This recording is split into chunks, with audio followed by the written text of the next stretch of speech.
میں سمر خان ہوں.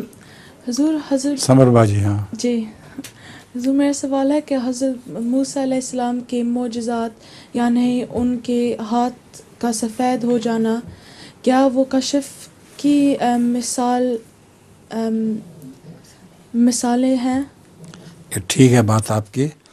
وہ کشف نظارہ ہی ہے، ورنہ ہاتھ اپنی اصلی حالت کی طرف نہیں لوٹ سکتے تھے. بعض کشوف ایسے ہوتے ہیں انبیاء کے جن کو دوسرے بھی دیکھتے ہیں. تو حضرت موسیٰ کا یہ کشف بھی اسی قسم کا تھا کہ وہ جیسا خود محسوس کرتے تھے ہاتھ سفید ہو گیا. وہ برس کی طرح سفید نہیں تھا، بلکہ قرآن سے پتہ چلتا ہے کہ بیماری کے بغیر سفیدی تھی، یعنی نورانی سا ہو گیا تھا. اور جب اس کو سمیٹا اپنی طرف تو پھر وہ اصلی حالت میں لوٹ آیا. کشف نہ ہوتا تو وہ مستقل اس نے اس طرح ہونا تھا. اور لطیفہ کیا ہے تمہارا؟ کوئی نہیں؟ اچھا تمہاری امی کا السلام علیکم ورحمۃ اللہ. سوال کیا ہے؟